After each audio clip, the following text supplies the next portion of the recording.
Chancellor, didn't it? It went well for him personally, but this was a budget that actually admitted failure and then said, and we don't know what to do about failure.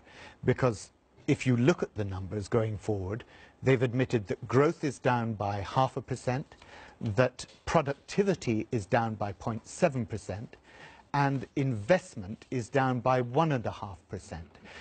And instead of then saying, and this is our plan to get things back on the right track, they basically have tinkered with the economy. All the key things which at the general election they set out as the major challenges facing our country. Look at social care, for example, which was the big issue of the election. There was nothing in this budget for social care. Their position is that there isn't a huge amount of money that they would need to tackle these in a big way. Your position is spend the money. No, our position is grow the economy, Andrew. And that of course, in raising and spending quite a lot of new money. Just as in any business, if you are finding that you're running at a deficit, you've got two things to do. One is you can either cut your day-to-day spending, and we have said we will never borrow to fund day-to-day spending. What we've said is we will borrow to invest to grow the economy so that as a proportion of GDP, debt is reduced. And that's the burden that economies faces. It's actually whether the debt to GDP ratio is too large. At the moment it is. What the Chancellor said is that I have no idea how to get that down. In that case, under Labour, when will the deficit be paid off? When will stop accumulating debt? What we've said under Labour is that within 5 years that will come down. We will have the deficit reducing. When will it be eliminated by? But critically, what we've said is that we will be growing the economy so that debt is not the same burden on our economy as it currently is. Can you say when the deficit under your plans will be eliminated? No, I'm not going to say that at all. But you're attacking the government for not being able to have an answer, and you don't have an answer. Okay, that's fine.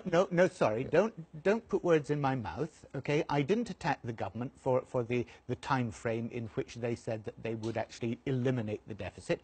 If I'd wanted to do that, I would have quoted the then Chancellor George Osborne on the 15th of July 2015, when he, or 8th of July 2015, when he said that by 2015 it would be eliminated, and that year on year the deficit would be reduced. So the debt as a proportion of GDP would be reduced. So we're now told by 2031 is the year that's being used. Would that be the same under Labour? It could be till 2031, but before this happens. Andrew, you've just heard one of our most eminent economists tell you that what, in your words, was we've drawn a line and it could be on either side of it.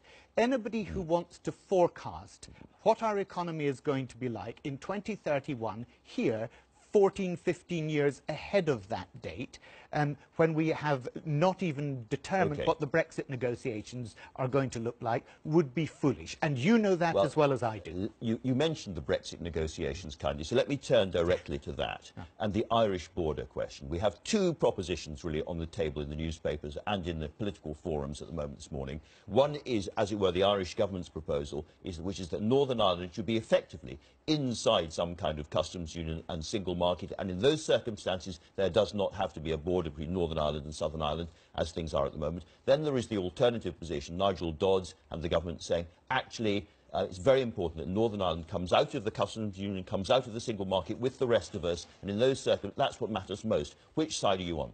Look, what this government has done is it has ruled out remaining a member of the single market or a member of the customs union. That is what they have said very clearly, that they are going to leave both of those institutions. We have not ruled those off the table. We said they are still options. We recognise the benefits both of the single market and of a customs union. Once we leave the EU, of course, we can't be in the customs union that we have, but of a customs union, we recognise the benefits of that, and that's why we have left those options on the table. Unfortunately, we are not at the negotiating table with the European Union. We are not conducting those negotiations. No, you're not. But there's only 2 weeks now before these things have to be resolved. And in the context of there being only a fortnight left, I think it's fair to ask you, not just just what your options might be, what you might leave open, but what you would actually propose should happen? Well, you think it's fair to ask us. I do. I would say that we are not the government. What we have to try and do as best we can is mitigate, as Her Majesty's loyal opposition, is to mitigate the damage that this government is doing. They have been absolutely chaotic in their negotiations. It is an agonisingly difficult choice, but it's one that you're not prepared to make. It's not our call, and it would be foolish of an opposition to actually put out there and say, this is the solution, when we're not in the negotiating table itself. If we're at the negotiating table, we can have those discussions. I'd be very happy if Theresa May wanted to move over and call that election and let us do that.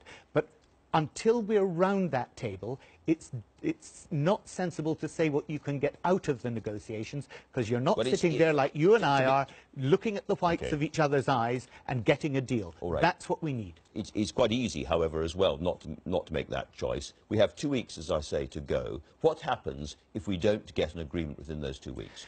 And what happens in the House of Commons? Well, look, the Irish government are desperately worried about this.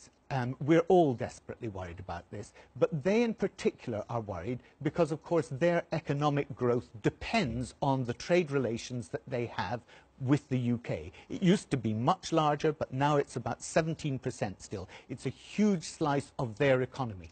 And for that reason, they are determined not to see a hard border, but there are politics playing into this, and we must ensure that nothing is done that damages the Good Friday Agreement. That, to me, is the bottom line, and that's what everybody should keep in mind. Barry Gardiner, thanks very much for coming in and talking to us. Now then, we're going to speak to Ruth Davidson in a moment, but before